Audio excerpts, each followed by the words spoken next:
पहले तिरंगा नहीं फहराते थे? क्या पहले 15 अगस्त नहीं मनाया जाता था?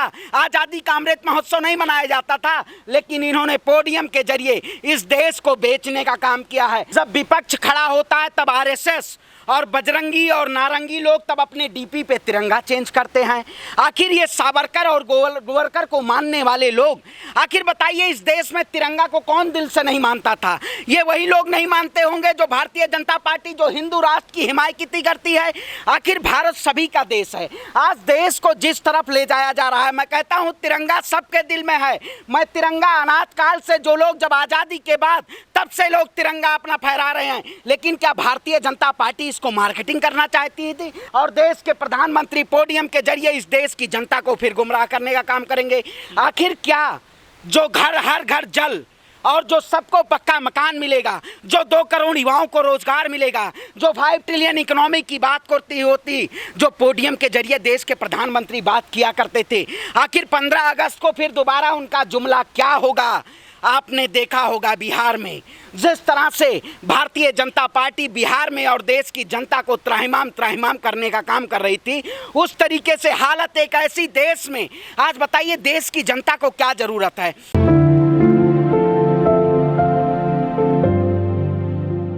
आपने देखा होगा केंद्रीय कार्यालय में भारतीय जनता पार्टी के घर घर तिरंगा के नाम के 1 रुपए से 1000 रुपए तक इन्होंने तिरंगा को बेचने का काम किया। आखिर क्या यही लोग हैं, वही देश के प्रधानमंत्री हैं जो कहा करते थे कि मैं देश नहीं झुकने दूंगा, कौशन सौगंध मुझे इस मिट्टी की, मैं देश नहीं बिकने दूंगा?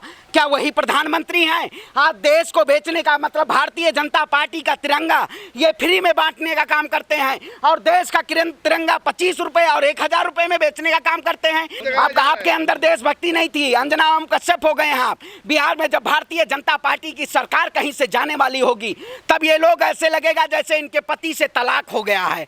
ऐसे ऐसे प्रवक्ता, ऐसे ऐसे भारतीय जनता पार्टी और स्ट्रीम मीडिया आज इस देश में जिस तरह से स्ट्रीम मीडिया पूरे देश में नफरत फैलाने का काम कर रही है, मैं कहता हूं तिरंगा हमारी जान है, तिरंगा हमारी शान है। हम आजाद भगत सिंह के वंशज हैं, हम फांसी को चूमने वाले लोग हैं और तिरंगा को कफन बनाने वाले लोग हैं। लेकिन आखिर आप बताइए आज डीपी क्यों चेंज करना पड़ा? आका जी तो बहुत पहले से हर घर तिरंगा की बात कर रहे हैं, आका ने तो बहुत पहले अपनी डीपी को तिरंगा बना दिया। लेकिन आरएसएस के मोहन भागवत और आरएसएस ने आज अपनी डीपी में तिरंगा क्यों आजाद किया? ये मानना होगा कि ये लोग कहीं ना कहीं तिरंगा की आड़ में, भगवान राम की आड़ में इन्होंने व्यापार करने का काम किया।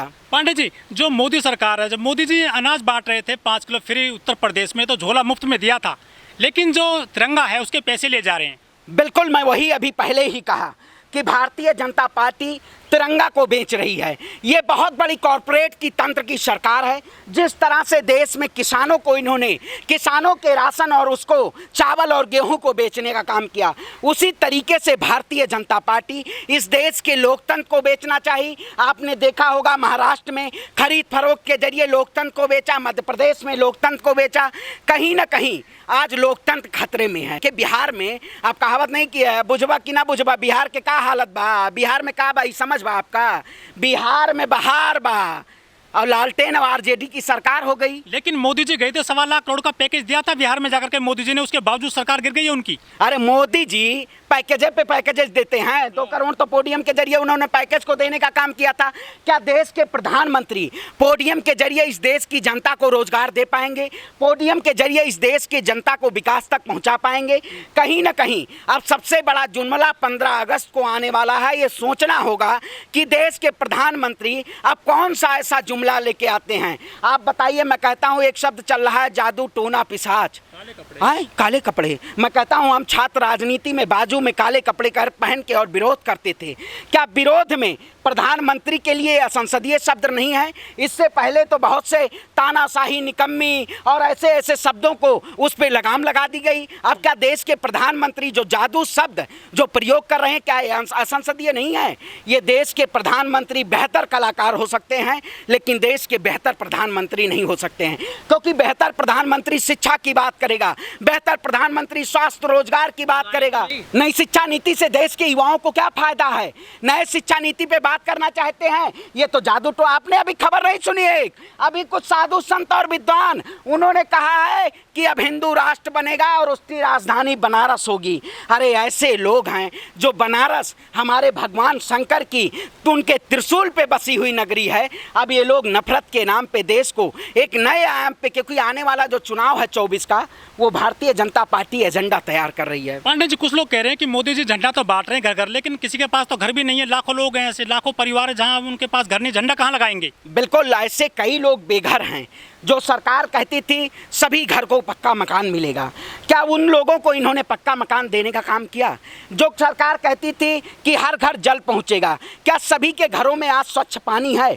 ये मुद्दा है। लेकिन सरकार कहीं ना कहीं केवल पोडियम और प्रोपेगेंडा के जरिए इस देश में नफरत फैलाने का काम करती है। तिरंगा हमारी शान को इन्होंने गुस्ताखी करने का काम किया।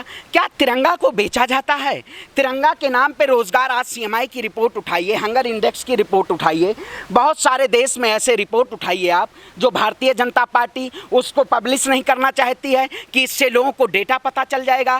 क्या डेटा इस देश में सर्कुलेट करना, क्या डेटा निकालना, नीति आयोग, योजना आयोग का खात्मा करना, भारतीय जनता पार्टी कहीं ना कहीं इस देश में नफरत के ही वजह से राजनीति तैयार कर रही है। और ऐसे लोग जो ढोंगी लोग हैं, ये कहीं ना कहीं नफरत की आड़ में इस देश को बेचना चाहते। आपको अमृत काल लग रहा होगा, शायद अमृत की वर्षा हो रही होगी, लेकिन वो लोग अंधभक्त लोग हैं, शायद उन्हीं के लिए अमृत की वर्षा हो रही होगी।